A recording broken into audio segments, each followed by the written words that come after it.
हम खड़े हैं डंकिनी और संकिनी नदी के संगम पे। दंतेवाड़ा पर दंतेवाड़ा को डंकिनी संकिनी नदी के संगम पर स्थित माना जाता है।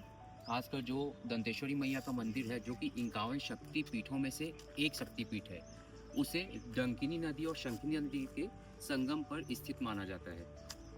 डंकिनी नदी कौन सी नदी है? डंकिनी नदी दंतेवाड़ा से डोंगरी डांगरी से निकलती है। और शंकिनी नदी, ये शंकिनी नदी है। शंकिनी नदी छत्तीसगढ़ की सबसे प्रदूषित नदियों में से एक मानी जाती है। प्रदूषित नदियों में से एक इसलिए माना जाता है इसे, क्योंकि ये नदी बैलाडीला की पहाड़ी से निकलती है। और बैलाडीला की पहाड़ी हम जानते हैं कि लौह खान के लिए प्रसिद्ध है। और लौह खान से लोहे के कण और मिट्टी की जो लद्दी रहती है, उसको लेते हुए ये नदी आती है। इसलिए ये छत्तीसगढ़ की सबसे प्रदूषित नदियों में से माना जाता है। इसके बाद ये वाली जो नदी है, उधर से आ रही है। डंकिनी नदी और संकिनी नदी जब मिलती है तो वो उधर आके जाकर मतलब ये एक प्रकार से उसका संगम है। इसकी एक कथा और प्रचलित है। जब काकतीय शासक अन्नम देव थे, तो उनको स्वप्न में माता दंतेश्वरी ने दर्शन दिया था और उन्होंने उनको स्वप्न में कहा था कि तुम आगे चलते जाओ, मैं पीछे आते जाऊंगी। अगर तुम जहाँ भी पलट के देखोगे मुझे, तो मैं वहीं से विलुप्त हो जाऊंगी, मैं तुमको दिखाई नहीं दूंगी और उस स्थान पे तुम्हें मेरा मंदिर बनाना पड़ेगा।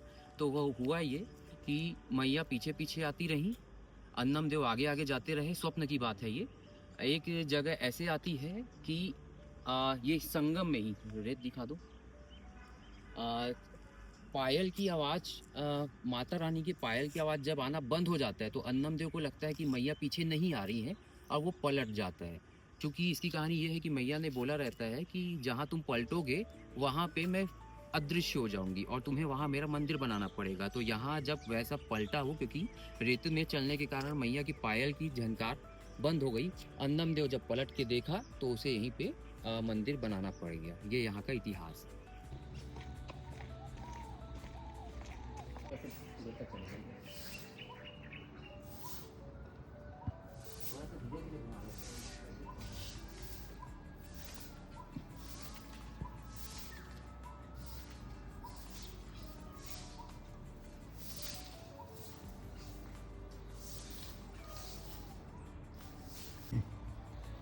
ये दंतेश्वरी मंदिर के पीछे भैरव बाबा मंदिर के कैंपस में एक अद्भुत शिवलिंग है, जिसे 3 उंगली से उठाया जा सकता है। अभी इसमें शिवलिंग नहीं रखा हुआ है।